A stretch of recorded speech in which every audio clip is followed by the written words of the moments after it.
દામિની, દામિની કેમ રોવે છે તું? અને તું મને એક વાતનો જવાબ આપીશ? કેમ મારો ફોન નથી ઉપાડતી યાર? હું તને 3 દિવસથી ફોન કરવાનો ટ્રાય કરું છું. બધું જ ખતમ થઈ ગયું, બધું જ. આમ જો દામિની, તું પહેલા શાંત થઈ જા અને શું વાત છે ને એ મને માંડીને કર. પપ્પાએ મારા લગ્ન અશ્વિન જોડે ફિક્સ કરી નાખ્યા. શું વાત કરે છે? પણ દામિની, તારા પપ્પા તો કહેતા હતા ને કે જ્યાં સુધી હું સેટ ના થઈ જાઉં ત્યાં સુધી એ રાહ જોશે. બધી જ કહેવાની વાતો હતી કે જ્યાં સુધી અશ્વિનના ઘરેથી જવાબ ના આવે ત્યાં સુધી ગમે એમ કરીને તને અને મને ફોલાવી લે.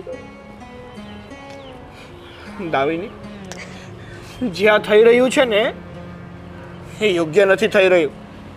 અરે તું જો અશ્વિન સાથે લગ્ન કરીશ ને તો તારી જિંદગી બરબાદ થઈ જશે. તું ક્યાંય નહીં રહે. તો હું શું કરું? હું ના પાડી દઉં મારા પપ્પાને? પણ ના પાડી દે ને યાર. આ તારી જિંદગીનો સવાલ છે અને તે મારા માટે કંઈ નથી વિચાર્યું કે તું મને છોડીને જતી રહીશ તો મારું શું થશે? હું કેવી રીતે જીવી શકીશ તારી વગર?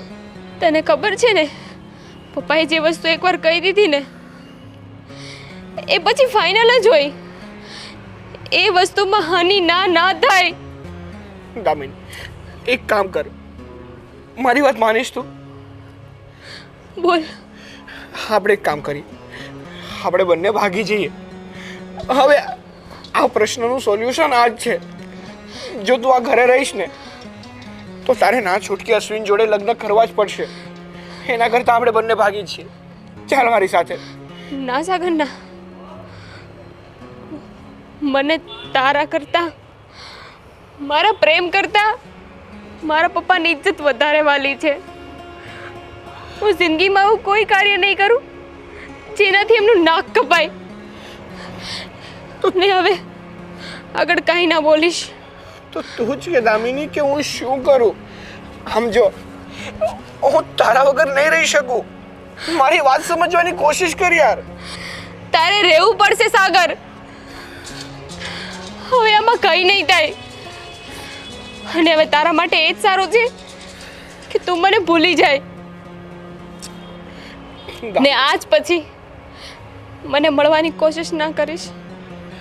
આ શું બોલે છે તું દામિની? તને મારી કાંઈ નથી પડી, આપણા પ્રેમની કાંઈ નથી પડી. સાગર, આ જ સત્ય હકીકત છે ને તારે હવે આને અપનાવી જ પડશે. હું આનાથી વધારે તને નહીં સમજાવી શકું. આવું ના કર દામિની. ને હું મારા પપ્પાને દુઃખી પણ નહીં જોઈ શકું. તું તારા પપ્પાને ખુશ કરવામાં તારી જિંદગી ખરાબ કરી રહી છે. એ વાતની તને ખબર છે? તું જતો રહે સાગર અહીંયાથી. તું જા પ્લીઝ. દામિની, તું હાથ ના જોડ. હું જાઉં છું. જતા જતા તને હજી એકવાર કહું છું, તો પ્લીઝ મને ના છોડ અને આ વાત ઉપર વિચાર કરજે. કારણ કે જો તું અશ્વિન જોડે લગ્ન કરીશ ને તો તારી જિંદગી બરબાદ થઈ જશે. તારી જિંદગી બરબાદ થઈ જશે.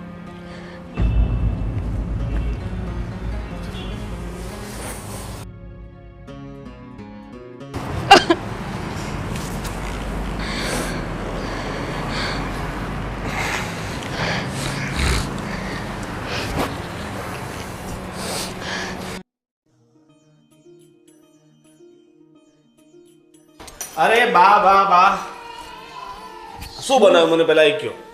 તારે શું ખાવું છે? મારે છે ને શું ખાવું છે હું તમને કહું છું. પહેલા મને છે ને બહુ તરસ લાગે છે. તાપમાં એટલા દૂર જઈને આવ્યો ને હું.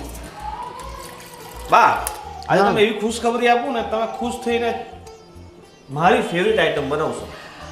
પણ તારી ફેવરેટ આઈટમ શું છે એ તો કે, એ બનાવીશ. મારી ફેવરિટ આઈટમ મીરા છે એટલે મારે મીરા બનાવવાની. મીરા બનાવે છે પણ આજે તમારે બનાવવું છે એમ કહું છું હવે. શું છે એ તો કે મીરા હવે તું જ કે. બા તમે પેલી છોકરીને જોવા ગયા હતા ને અશ્વિનભાઈ સાથે, દામિની? હા તો આજે અમે લોકો એના ઘરે ગયા હતા અને ખુશખબર એવી છે કે દામિનીને અશ્વિનભાઈ પસંદ છે અને એના પપ્પાએ સગપણ માટે હા પાડી છે. શું વાત છે?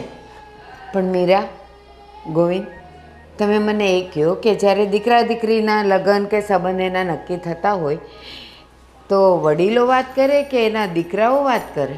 બા વાત એવી હતી, અશ્વિનભાઈ તમને તો ના કહી શકે ને કે દામિનીને ખૂબ પસંદ કરે છે અને એની સાથે જ સગાઈ કરવા માંગે છે, એટલે એમણે એ વાત મને કરી હતી અને મેં તમારા દીકરાને કીધું કે જો આવું જ હોય તો પછી આપણે એક વખત સામે ચાલીને જવું જોઈએ અને વાત ચોખવટથી કરી લેવી જોઈએ, એટલે અમે સામેથી ગયા હતા.